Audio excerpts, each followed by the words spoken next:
la historia oficial, por lo general, estudió la democracia griega como la mayor expresión histórica del gobierno directo, de la democracia.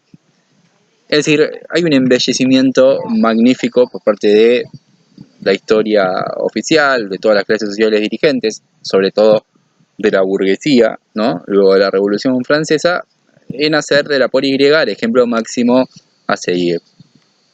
Bueno, hacer historia así es muy simple.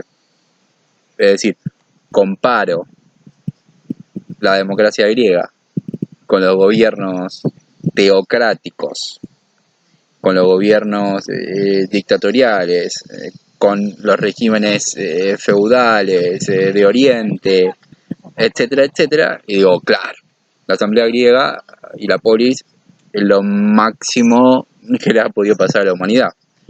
Y en cambio, los socialistas tenemos que estudiar la democracia griega en sus contradicciones. En primer lugar, la democracia griega es indudablemente lo más progresivo y lo más avanzado del mundo antiguo.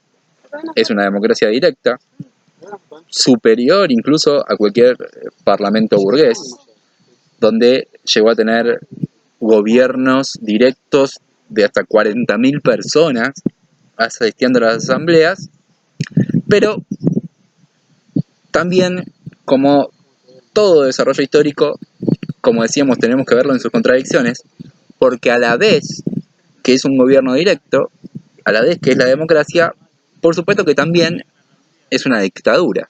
Es decir, es la imposición política de una minoría de la sociedad, en este caso serán las clases intermedias, comerciantes y artesanos sobre todo, que se apoderan de los medios de producción, se apoderan sobre todo del monopolio del comercio con todo el resto de la incipiente Europa, apoderándose del mal negro, e imponen una democracia esclavista que sustenta la existencia de la esclavitud. Entonces ahí la historia de la humanidad, como siempre, ¿no?, tiene un montón de contradicciones, porque quizás la época donde mayormente avanzaban las fuerzas productivas de la humanidad, la filosofía, el pensamiento, incluso casi tanto como lo van a hacer después las revoluciones burguesas. Esto sucede durante la poli griega, durante hace 1500 años atrás, para decirlo literalmente. No vamos a encontrar con que todo el peso histórico del desarrollo de la fuerza productiva está cargado sobre las espaldas de los esclavos. Y si Aristóteles puede escribir lo que escribe, es porque tiene 20, 30 esclavos, ¿no? Cuidándole su quinta, su casa, su vida doméstica. Y lo mismo, por supuesto, sucede con todos los grandes propietarios. Ahora bien,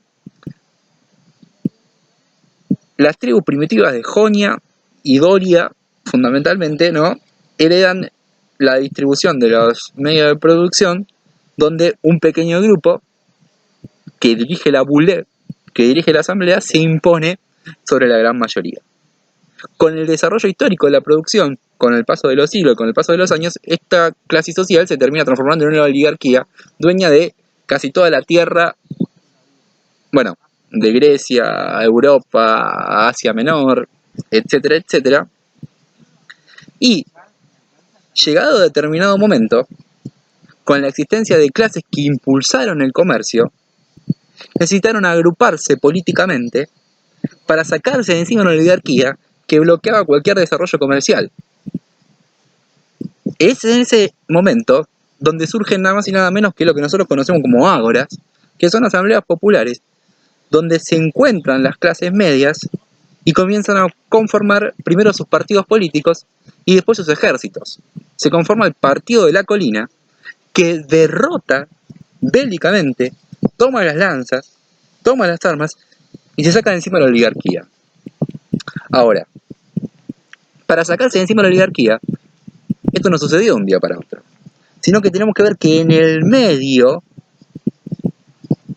fueron los mismos comerciantes los que antes de convocar una democracia habían instalado gobiernos autoritarios, que son los famosos gobiernos de los tiranos, que toman el poder también con las armas, pero no lo distribuyen socialmente, sino que se apoderan de él y entregan a las masas diferentes reivindicaciones. Esto es el famoso, anacrónicamente hablando, el populismo, que es el mismo populismo el que termina gestando grandes movimientos de masas, donde las masas que habían sido conseguidas, por ejemplo, con tierras, con la posibilidad de comerciar, terminan diciendo, nosotros de esta forma tenemos un montón de límites.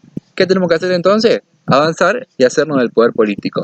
Se conforman estos ejércitos y expulsan a la oligarquía gobernante. ¿Qué es lo primero que hace el partido de la colina?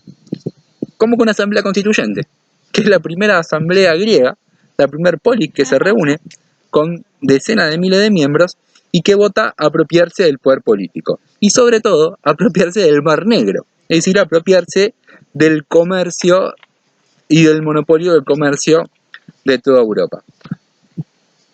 ¿Y qué logra con esto? Bueno, en primer lugar, la libertad para comerciar, pero sobre todo, conquista la imposición política de las clases medias, de los artesanos, de los comerciantes, de imponerse sobre los esclavos. Es decir, es una democracia esclavista. ¿Y cómo es que reivindicamos una democracia esclavista? Y bueno, son las contradicciones de la humanidad. Pero el punto que nosotros tenemos que ver ahí, para comprender la exigencia de una asamblea constituyente, no solamente contra dictaduras en América Latina, sino también contra gobiernos democráticos y contra gobiernos populistas, como lo está haciendo el pueblo de Ecuador en este momento, es que toda democracia, incluso la democracia como la griega, donde es una democracia directa, forma parte también, contradictoria y dialécticamente, de una dictadura, es decir, la imposición de la minoría de la sociedad sobre la gran mayoría, en este caso, de la mayoría esclava. Y parecido a lo que va a pasar siglos después, donde la clase obrera, por ejemplo, no tenía en el siglo XVIII las condiciones para tomar el poder, mientras que la burguesía comenzaba su etapa de decrepitud, algo parecido sucede en Grecia, donde la esclavitud, es decir, en su gran mayoría bárbaros, esclavos traídos de todo el resto de Europa, que son esclavizados, que no comparten idiomas, no se pueden agrupar en ningún momento. No vamos a encontrar en Grecia en ningún momento partidos ni ejércitos esclavos, como sí vamos a encontrar, por ejemplo, en Roma, el ejército espartaquista que puso en jaque a todo el imperio romano. Bueno, en Grecia esto no llegó a suceder, por más que sí encontremos rebeliones esclavas masivas por todos lados, pero nunca la conformación de un partido.